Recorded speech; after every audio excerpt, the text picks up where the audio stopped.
Otep, cher Camille, je vais faire un petit partage avec vous en ce qui concerne une fois de plus l'importance d'être en contact, d'être en harmonie avec ses propres ancêtres. Vous savez, les ancêtres font partie de nous et nous faisons partie d'eux. Les ancêtres, c'est notre ADN, c'est notre sang. Les ancêtres, c'est tout simplement des personnes qui ont existé avant nous, qui ont fait partie de notre clan, et qui se retrouvent dans un autre plan de conscience, pour dire tout simplement, qui se retrouvent dans un autre monde. Et ils vont attendre le moment venu pour pouvoir se réincarner et rectifier les défauts, rectifier les limites, rectifier ce qu'ils ont eu à faire qui n'était pas correct dans des précédentes réincarnations. Donc, nos ancêtres ont besoin de nous, nous avons besoin de nos ancêtres. Nous avons besoin de nos ancêtres parce que quand vous avez des rêves, vous voulez faire un voyage et vous rêvez, on vous dit de ne pas partir. Vous voulez vous engager dans une affaire, vous rêvez, on vous demande de ne pas vous engager. Qui vous parle? Qui vous conseille? Ce sont vos ancêtres, bien évidemment, parce qu'ils sont liés à vous.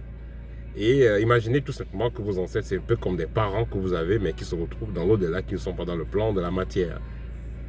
Et ils vont intervenir avec vous, ils vont interférer dans votre vie, ils vont vous guider, ils vont vous apporter l'éclairage, ils vont vous apporter l'inspiration dont vous avez besoin pour votre réincarnation, pour votre incarnation présente, donc pour votre vie, vous parlez très simplement.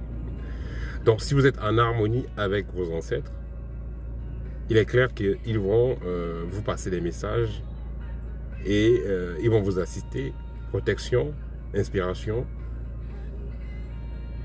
et ce qui fera en sorte que vous puissiez avoir une meilleure existence, que vous puissiez avoir de meilleures expériences en tant qu'être incarné dans la matière. Parallèlement, parce que vous allez vous demander donc qu'est-ce que ces ancêtres gagnent? Parce que ce que vous devez savoir, c'est que les enfants que vous accouchez, c'est vos ancêtres qui reviennent. Ils ne viennent pas de l'air ou bien de la terre ou bien juste d'un endroit comme ça.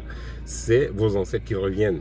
C'est pourquoi parfois quand l'enfant naît dans notre culture, on va lui donner le nom du grand-père, on va lui donner le nom de l'arrière-grand-père, on va lui donner le nom d'un ancêtre qui était quelqu'un qui était positif dans la lignée. On ne va pas donner le nom d'un bandit ou d'un malfaiteur dans la lignée. On va toujours donner le nom de quelqu'un qui était important dans la lignée. C'est une façon de dire que la personne se réincarne, disons l'ancêtre se réincarne, via nos entrailles. Nos ancêtres vont revenir donc via nos entrailles. L'intérêt de nos ancêtres de nous guider, c'est que le fait de nous guider, ça fera en sorte que nous puissions avoir une meilleure condition de vie et nos ancêtres puissent revenir dans de meilleures conditions de vie, tout simplement.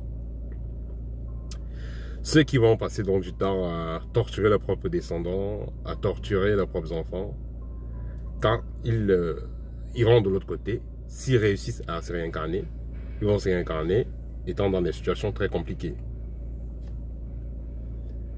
Tandis que si vous avez de votre vivant été juste avec vos enfants, vous avez été juste avec vos descendants, il est clair que dans ce cas, vous avez plus de chances d'avoir une meilleure condition de vie. Donc, pour revenir tout simplement aux ancêtres, nous gagnons en étant en résonance avec nos ancêtres parce que nos ancêtres vont nous éclairer, ils vont nous apporter protection, ils vont nous apporter inspiration. C'est très important pour avoir une meilleure vie. Parallèlement, nos ancêtres vont gagner parce que nous allons créer nous allons avoir une meilleure condition de vie grâce aussi à leur aide. Et aussi, puisque la condition de vie sera meilleure, ils vont revenir dans des meilleures conditions. Je vais prendre un exemple simple. Vous êtes un monsieur, vous avez eu beaucoup d'argent, vous avez des réussites matérielles, vous avez laissé des maisons, et plus tard vous mourrez. Après vous allez vous réincarner. Dans une famille, il y a des maisons, il y a des biens, et vous allez hériter de ces biens.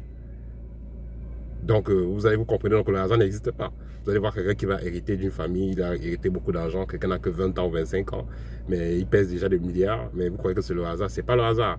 C'est juste que voilà, c'est quelque chose qu'il a eu à créer, que ce soit dans cette vie, que ce soit dans une autre vie. Donc c'est lié à son ADN, c'est lié à son sang, c'est lié à ses actes. Donc le hasard n'existe pas en fait.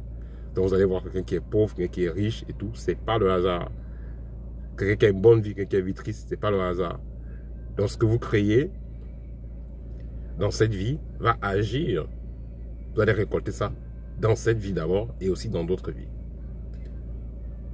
Voilà, donc ça c'était pour faire le lien entre le lien qu'il y a dans la communion entre ancêtres et humains, et nous qui sommes incarnés dans la matière. Et pour finir, vous allez me poser la question, il y a d'autres qui n'ont jamais fait les libations, ils ne sont jamais adressés à leurs ancêtres, mais ils ont une belle vie. C'est très simple. Si vous vous approchez de ces gens-là, vous allez voir qu'ils ont un certain code de vie. Ils ont un certain code de vie. Il y a des choses qu'ils ne font pas, il y a des choses qu'ils ne mangent pas, il y a des endroits où ils ne vont pas, il y a beaucoup de choses qu'ils ne font pas, ils ont un certain type de comportement. Et cela a été hérité par leurs parents. Leurs parents leur ont enseigné, ne faites pas ci, ne faites pas ça. Ils ont grandi avec ça. Et ce qui fait qu'ils sont dans une certaine abondance. Donc même s'ils ne font pas les libations, même s'ils n'évoquent pas les ancêtres consciemment, naturellement, à cause de ce qu'on les a appris, à cause du code de vie qu'ils ont, ils sont naturellement en harmonie avec les ancêtres. Si vous vous approchez, vous allez voir, ils ont des rêves, ils ont des messages. Et voilà, il y a peut-être des trucs qu'ils vont faire et qui va renforcer. Donc, il y a certains trucs qu'ils vont faire, qu'on les a appris, qui va renforcer les liens avec les ancêtres, qui va renforcer la capacité de communion avec les ancêtres. Parce que la communion, ce n'est pas seulement le fait des libations, et aussi ce que vous faites. Vous pouvez passer le temps à faire des libations, mais tant que vous continuez à manger certains aliments, tant que vous continuez à vous comporter de cette façon, vous coupez dans ce lien de connexion là avec vos ancêtres. Voilà, donc c'est ça que je voulais faire avec vous comme petit partage en ce qui concerne les ancêtres, parce que longtemps j'ai pu parler de ça. Donc voilà. Si vous avez des questions en ce qui concerne la formation, en ce qui concerne un scanner, une consultation spirituelle, n'hésitez pas là, n'hésitez pas, je suis disponible. Et quand vous avez besoin d'un service, écrivez-moi en laissant un message complet. N'écrivez pas salut, comment ça va, au TEP, tout simplement non.